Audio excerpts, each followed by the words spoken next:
Good afternoon. So today's lesson is what your patterns reveal, the system that you're actually operating. And the thesis underneath the whole conversation is really simple. 6 months of behavior reveals more than 6 months of intention.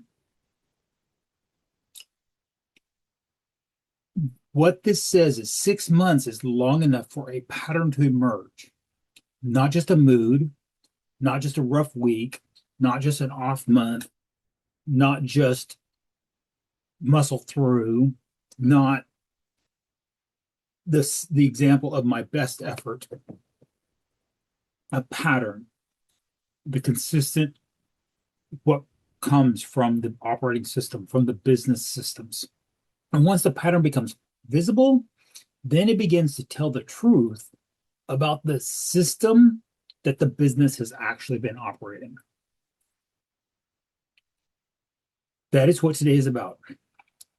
This is not a goal review. It's not a planning reset. It's not a performance review. It's not a planning session. It's not even a business audit of the performance metrics. And it's not a lesson that questions whether you're smart, disciplined, worthy, or serious enough about your business.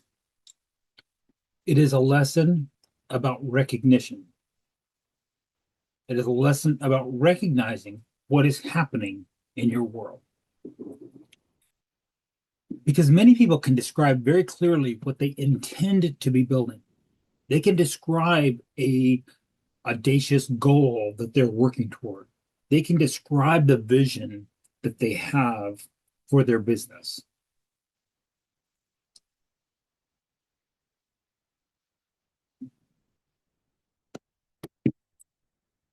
But the intention and the pattern of behavior are not always the same thing.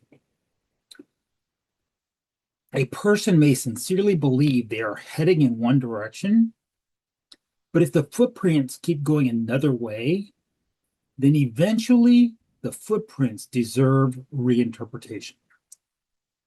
When you say you're going north, but your footprints keep heading east, that should be telling you something about your journey.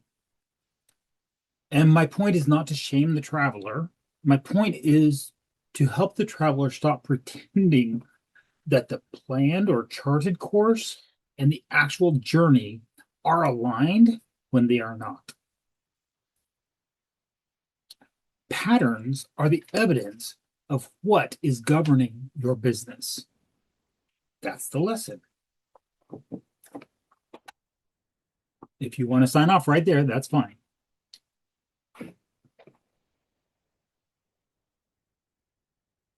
The mid-year place where we are in 2026 is a useful moment for this conversation because it creates just enough distance into the calendar year, into the business, the second quarter, approaching the third quarter, to see something real.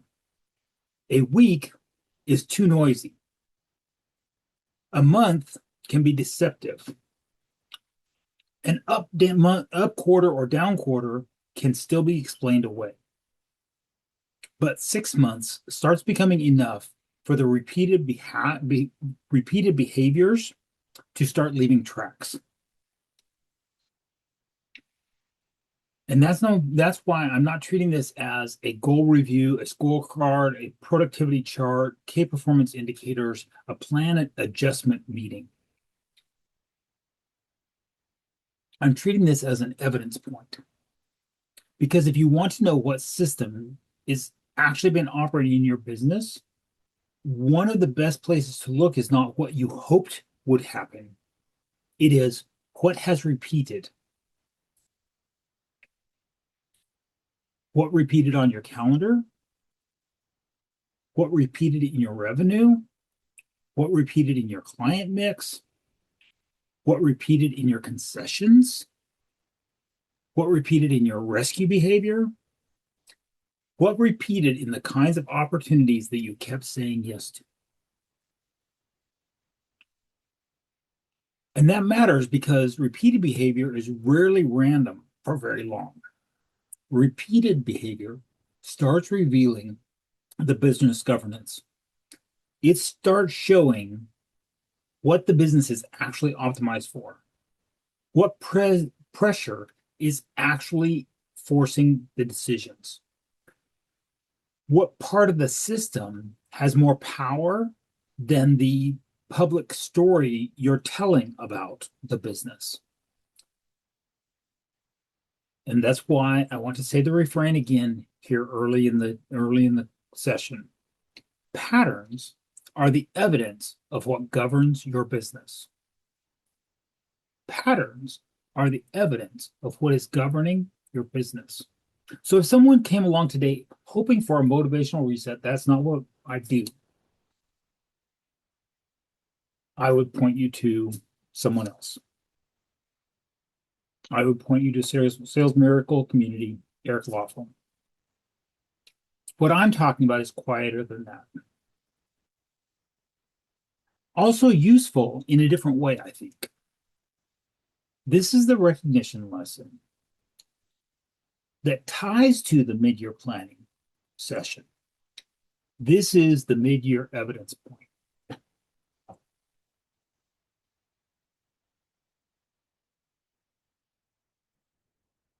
Because your intentions and your observed patterns are often different.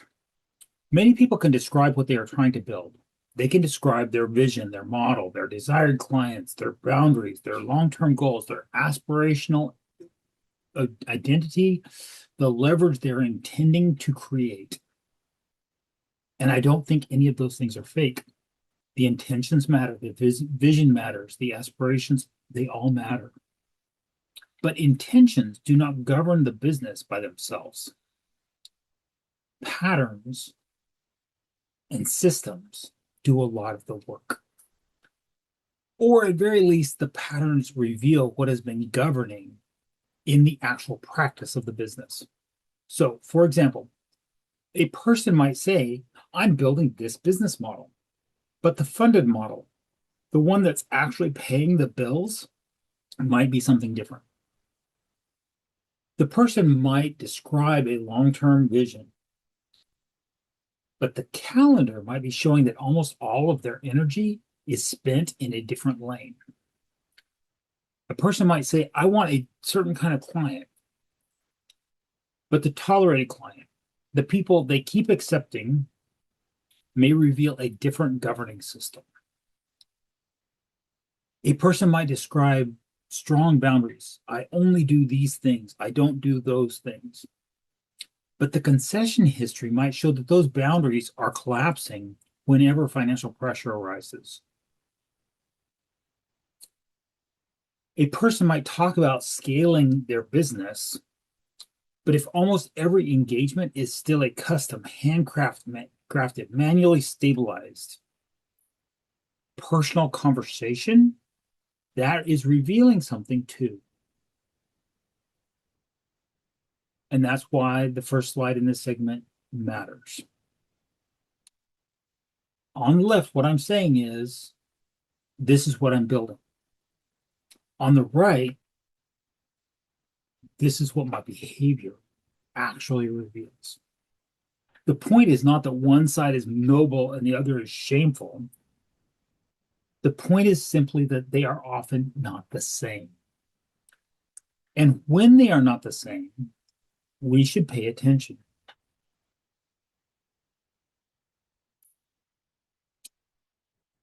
Here are a few recognition statements to help make that contrast more personal, to help pay attention to the symptom, to the footprints in the sand. If you thought your business was one thing, but you're doing this minor experiment over on the side, but the experiment is actually taking most of your time, energy, effort, that might indicate that you're drifting to a different business governance rather than experimenting while your core business is still governed by the original operating system. Or you might think you are choosing particular clients, but my patterns might show that when a prospect comes along who is willing to pay me to do something else, I step outside of the ideal client and take the work that's being offered by this person in the moment. Or I might have thought that I'm valuing long-term stability, but my calendar is suggesting that I'm being governed by short-term urgency.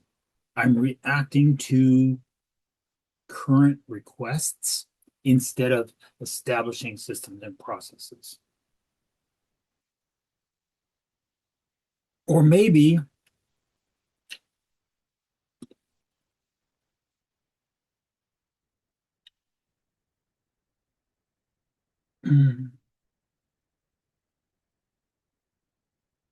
I thought that I'd simply not chosen my business model yet. Maybe I thought I was still not experimenting with business, my business structure. Maybe I had not even, it's interesting, not loading. Maybe I had not even realized, or maybe I had thought that I know that I don't know enough to make a decision. And so I'm just going to keep doing a little bit of that and a little bit of the other thing until my path reveals itself. But when I look back at 6 months worth of behavior, I can suddenly see that I do have an operating system for my business that has been chosen for me in reality, even though I hadn't made a conscious decision. And the intention for these statements is that they are strong, not because they are accusing the listener of hypocrisy. They're strong for a different reason. They're strong because they say you might be sincere and still not yet be looking at the evidence that your patterns are leaving behind.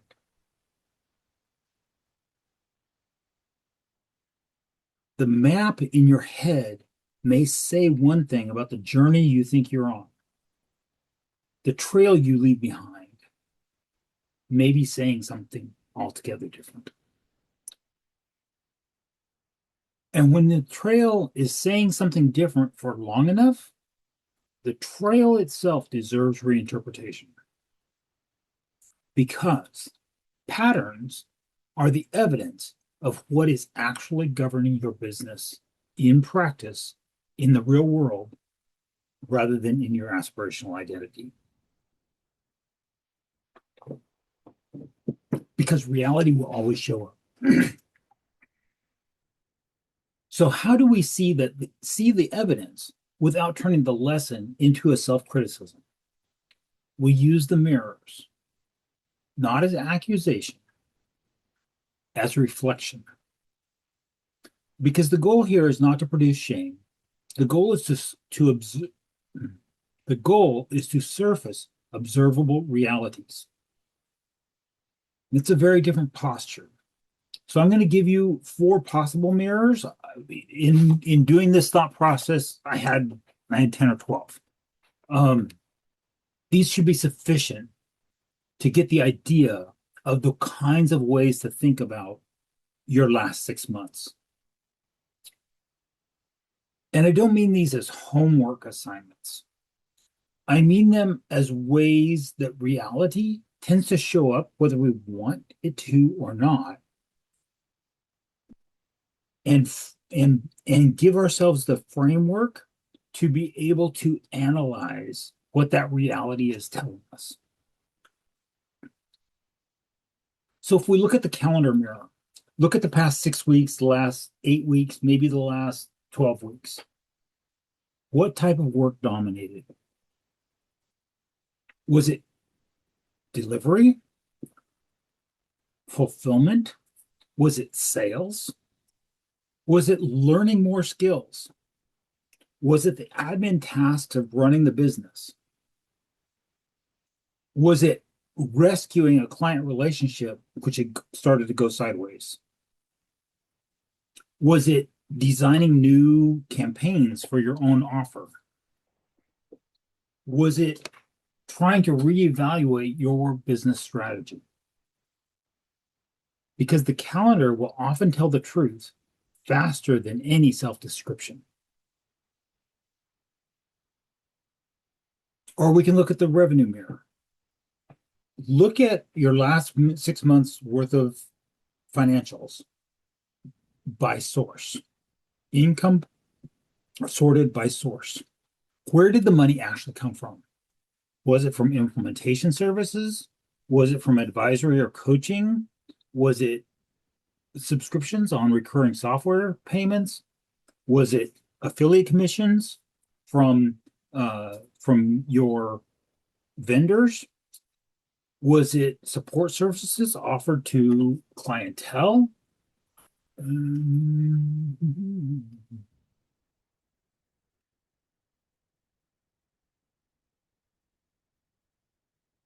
Okay, that doesn't need to be responded to right away because that's self-promotion.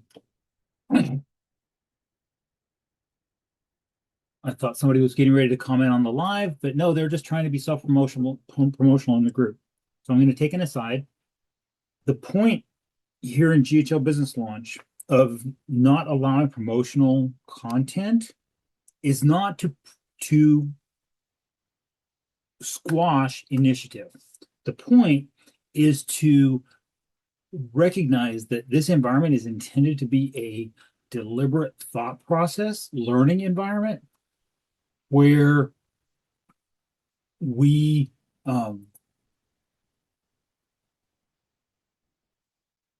where yes, sales might come out of it, but the first place we start is by engaging in the content that's already there. So engage with the social posts that are already there rather than dropping your post in 3 or 4 different groups and never engaging in those groups. Okay.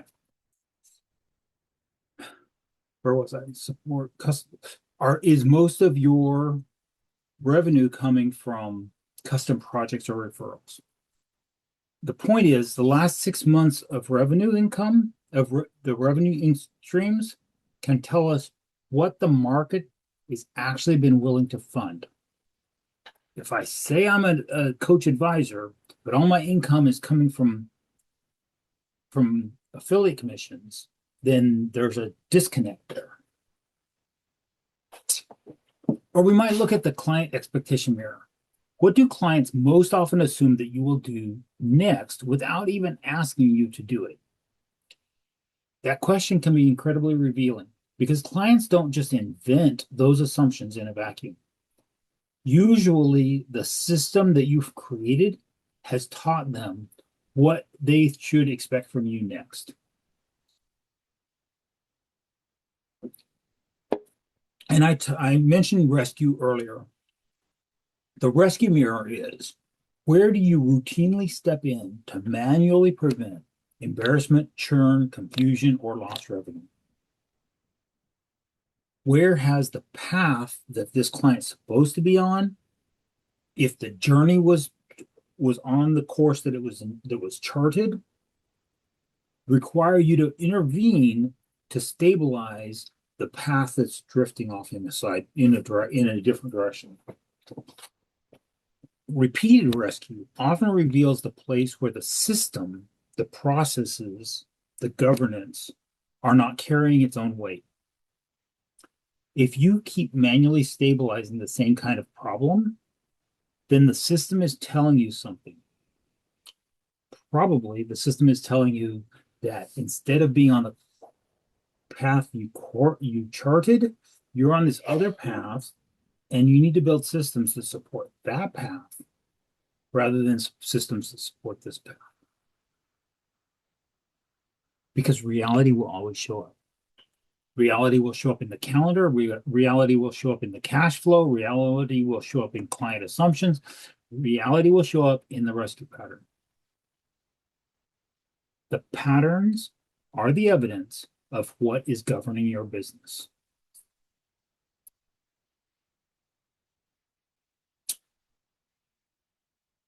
And now we're going to go another level deeper.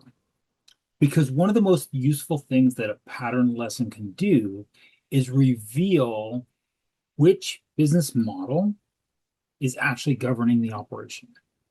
Not the one you prefer, not the one you aspire to, not the one you're talking about becoming, the one that's currently operating in practice.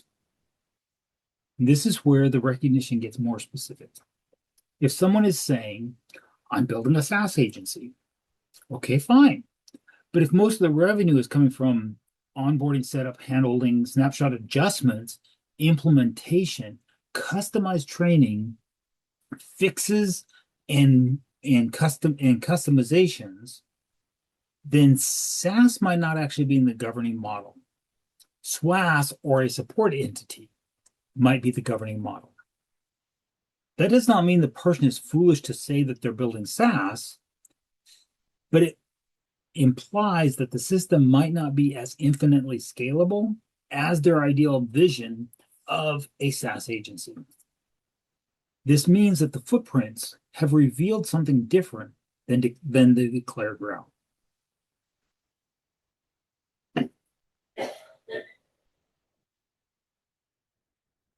Or someone else might say, I realize, interesting.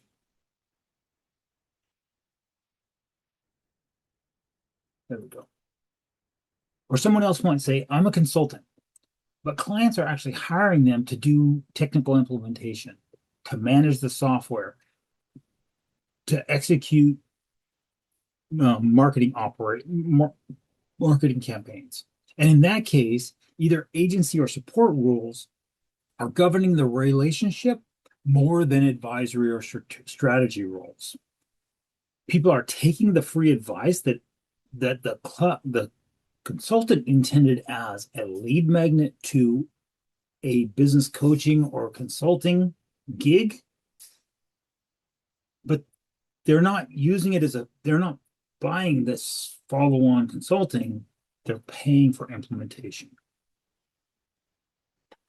Or someone might be saying, I run a marketing agency, but the clients are paying for or buying their judgment more than their execution. The clients are asking for interpretation. The clients are asking for diagnosis. The clients are asking what to do next. But they're doing their own implementation because of the financial. They have their own team in place. They're expecting strategic development, either in addition to the agency activity or in lieu of the agency activity. And that might mean the advisory rules are governing more than the agency rules. And that is regardless of whether the operator has named that difference and that distinction or not. Or if someone says, I'm an affiliate, but they keep adding custom templates, hand-holding during the onboarding process, setup help, customized snapshots, one-on-one optimization calls. At that point, they are drifting toward at least a value-added affiliate, but probably a SaaS or a SWAS offer. Again, it's not wrong. It's just structurally more complex than the label I'm an affiliate suggests. And it has a much higher operational cost for the same financial value. Or imagine the person that says, I'm a support agency. I do support either directly for clients or for agencies who are supporting clients.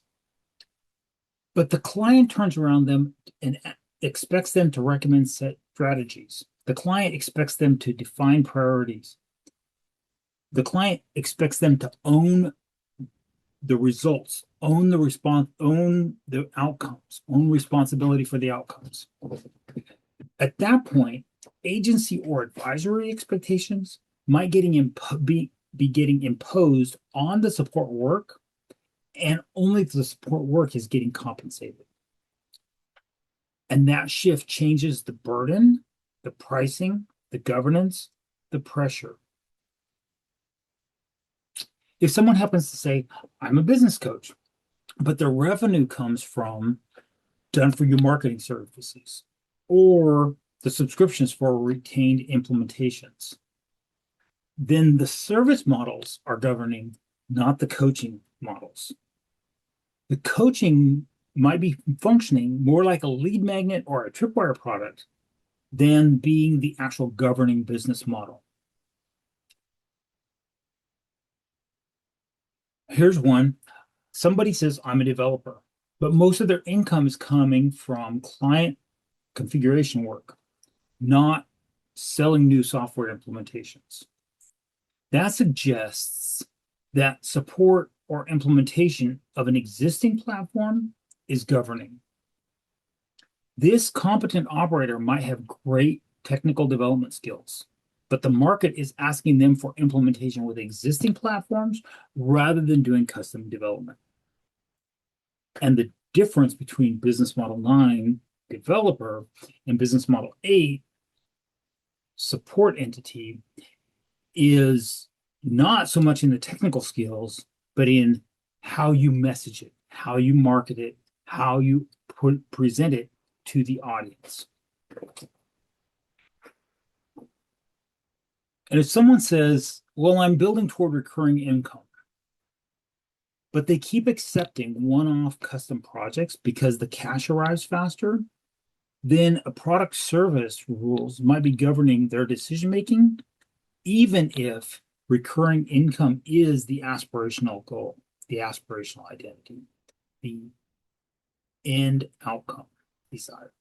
And the market targeting might need to be adjusted because the message may be reaching people who need implementation and configuration of their current systems rather than being in the market to buy a scalable SaaS or SaaS offer.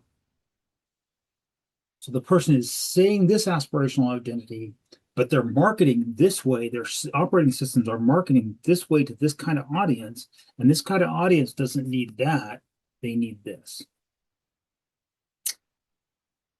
And it builds cyclical income rather than recurring income. Periodic income instead of recurring income. Or someone might say, I'm a community builder, but their only monetization logic is periodic service sales or affiliate links. In that case, the community might be the context or the channel, but it's not the governing business model. In that sense, the community can function a lot like the coaching example I just used.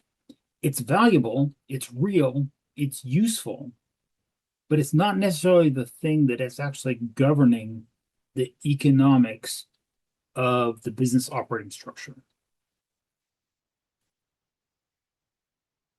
And this one ties, this last one on the slide ties to a concept that I'm going to lay out in the next few weeks. Someone says, I'm an independent operator. The great thing about the technology being the place it is many of us who otherwise wouldn't have the opportunity to launch our own business have this capability. And we can be anywhere in the globe and support anyone anywhere in the globe because of the interconnected way of the technology at this point. And there's a reason I'm going to use 20 here in a second. Because if you have 20 clients, they're all paying you the same, then each one of them is only 5% of your total income.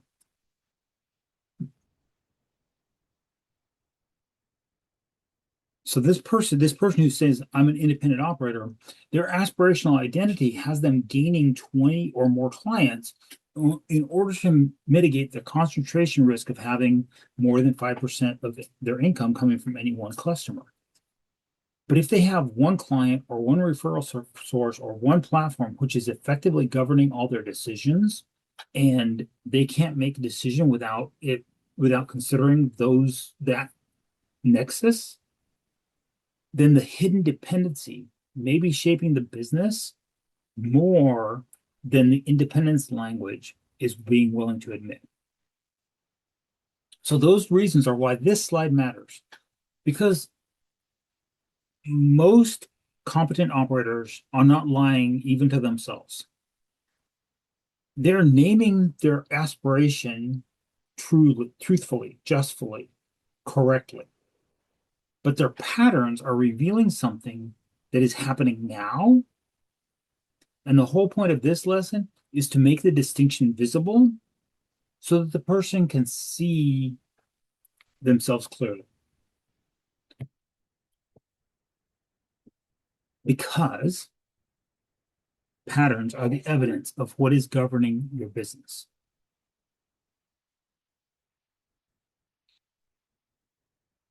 And now we've been deep. We're going to zoom back out. We're going to widen the frame. We're going to look at where this evidence exists. Because if a hidden system is operating inside the business, it will not leave traces in only one place. It will leave footprints everywhere. The hidden system is leaving traces everywhere it goes.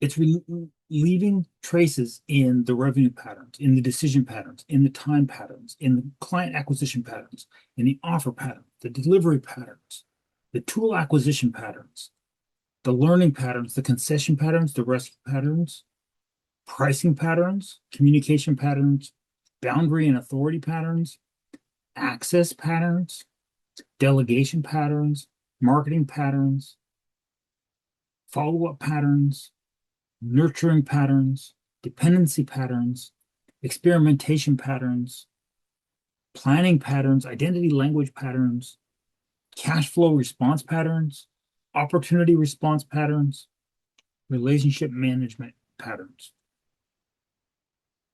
And I'm not listing all of those because I expect you to explore each one today or this week or even ever.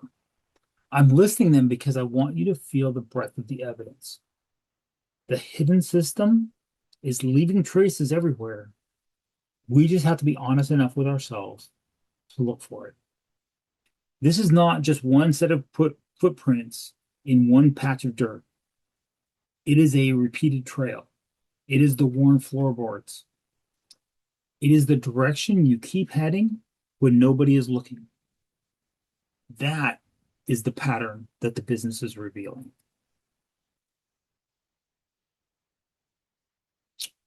So here are some structural questions that will reveal your governing system. We're going to slow down. We're going to take a look at how to see what systems are actually governing your business versus what you intended to create. We're not asking technical questions. We're not doing optimization. We're asking structural business operating system questions. So, what revenue is currently paying for your experimentation? This is a powerful question because many people imagine they are experimenting freely when in reality, one part of the business is subsidizing the identity of another. Or what would an outsider conclude is your business model from the calendar and the cash flow of the past 90 days? Because outsiders do not hear your internal narrative. They see only what you sold, what you delivered, what you kept doing, what you said yes to, what actually repeated. Those are the external observables, not the language that's in your head.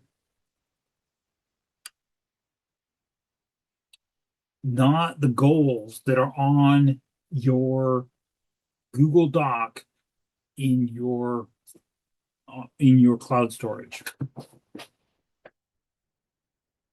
They see what shows up on your website versus what you actually do.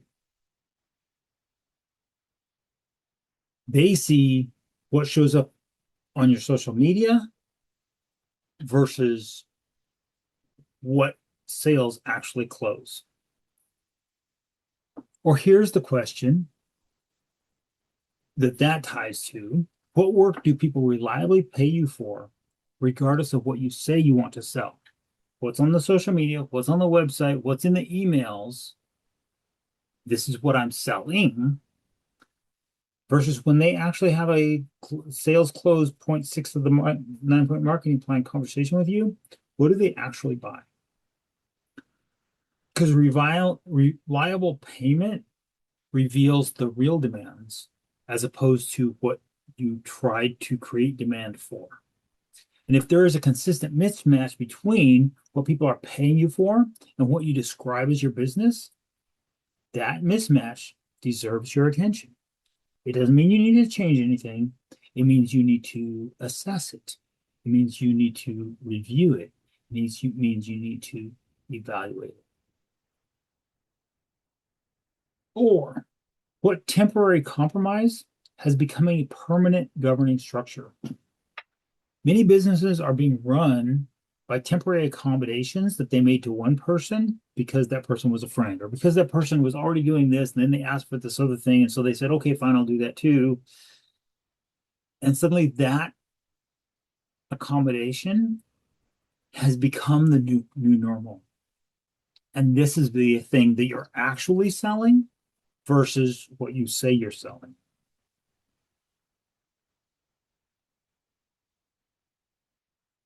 And we've been looking at the last 6 months.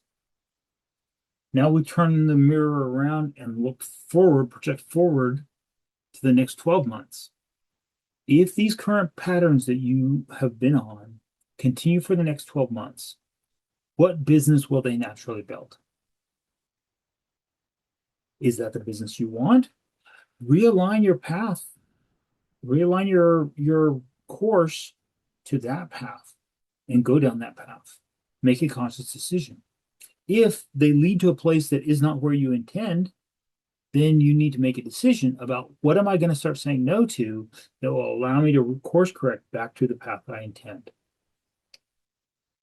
Because this question, what are your patterns going to produce if you let them continue the way they are, is the projection question. It's not what you hope next year looks like. It is, if the current footprints continue, where will they naturally lead? Because reality will reveal itself. The patterns are the evidence of what is governing your business.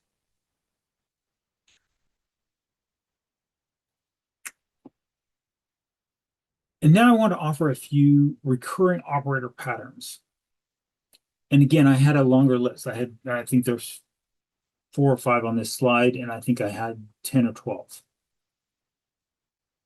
These are just some examples, and they're not examples to put labels on people, to put them in a box or weaponize or constrain or shame.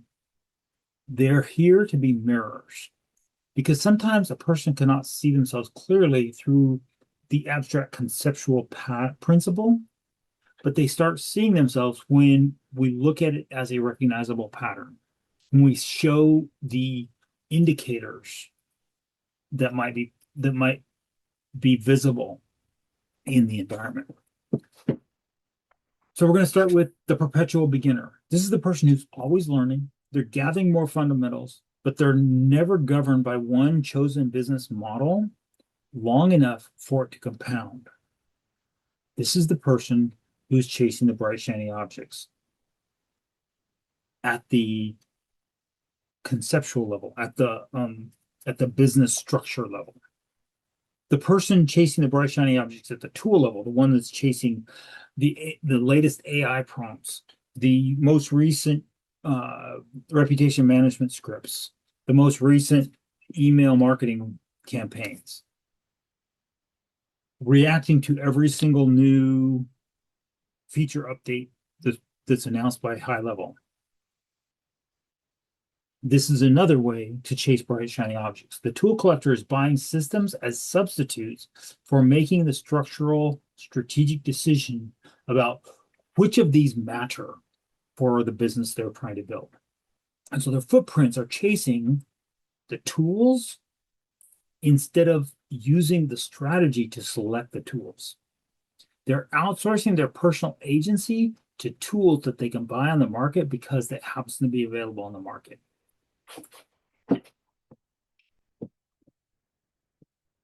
The middle one, I see this one a lot. The service provider who calls themselves a SaaS agency. They're using leverage language and scaling language while they're operating in a high-touch delivery agency fulfillment model. Their messaging says SaaS, but people are buying agency or support services, not the software subscription. Their offer says I sell the subscription, but people are coming to them who already have the software and they're asking for implementation.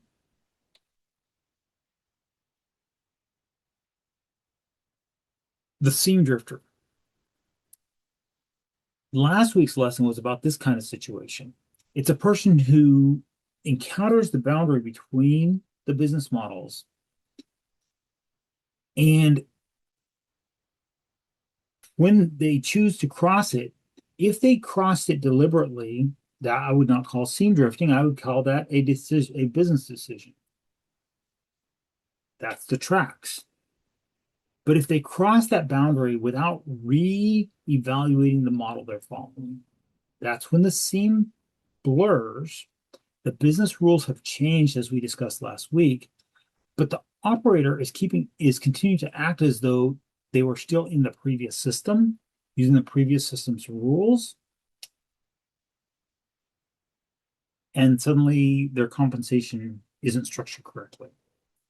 Their burden of support, their burden of effort required to generate the income is greater than the pricing model for that other business system, that other operating system. Then we have the concentration risk. For this purpose, we're calling it the hidden employee. The person is a independent freelancer, gig worker, independent consultant, a VA or GHL expert, and they're calling it a business, but they have one client or source or platform that is governing the majority of their behavior. That is concentration risk, as we discussed earlier today, and that matters whether the concentration risk is named or not. They say they're a gig worker, whatever term they use, but they're acting as if they're an employee of one entity. Or we have the noble overfunctioner. This is the person who's preserving client relationships by absorbing structural failures personally. This is the vague marketing guy problem that we talked about earlier this year, just in a different form. The person is very capable. They're very helpful. They're very responsible. And because they keep rescuing the structure remains vague longer than it should. And the client gets to take advantage of it. The client doesn't see the boundaries. The operator doesn't enforce the boundaries. So the operator starts responding to every request for help, regardless of compensation. And all of these patterns point to the same insight. The issue is not intelligence, wisdom, technical skill, operational understanding. The issue is structure. The issue is that whatever is repeated often enough will become the governing operating system of the business.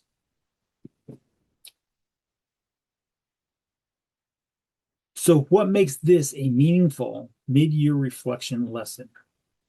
It's not goals, it's not KPIs, it's not the scores, it's not whether you feel left behind, it's not even whether you feel proud of yourself this week. It's what makes this meaningful is that 6 months is enough time to begin trusting the pattern. That's why I call mid-year an evidence point. 6 months is enough time to see the pattern, not just the emotion. And it also means this reflection can become kind of a governance audit, not in the harsh sense, but in the clarifying sense. A way of asking, within my business, what has been making the decisions in actual practice? Or we can think of it as a pattern review instead of a goal review, because goals tell us what we hoped, what we aimed for, and whether how close to that we achieved. Patterns tell us what behavior is governing our attempts to reach that goal. And then there is drift detection.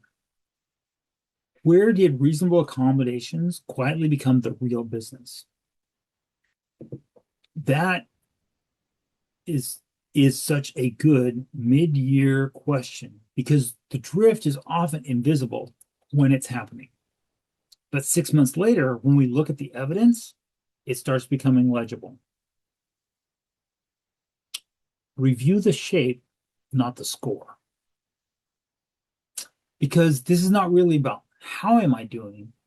It's more about what shape has this business been taking? And finally, we can look at the 12-month carry forward review. What compounded? Did trust compound? Did confusion compound? Did client fit compound? Or did disorganization compound? Did recurring revenue compound? Or did one-off projects continue to dominate? Did reputation increase or did reputation decrease? Did custom work expand? And if it expanded with appropriate compensation, maybe that's the right path. Did dependency compound? Did the need to rescue compound or decrease? Because what is compounded is telling us something about what has been governing. And if we look at 6 months worth of compounding and project that forward 12, we can see where the path that we're on. And if that's a path that we want to stay, all well and good. Because the patterns are the evidence of what is governing your business.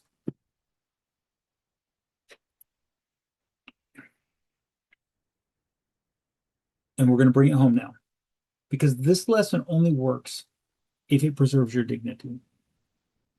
If you feel diagnosed but diminished, then I have failed in presenting this lesson. So let me say clearly what I hope you take from this.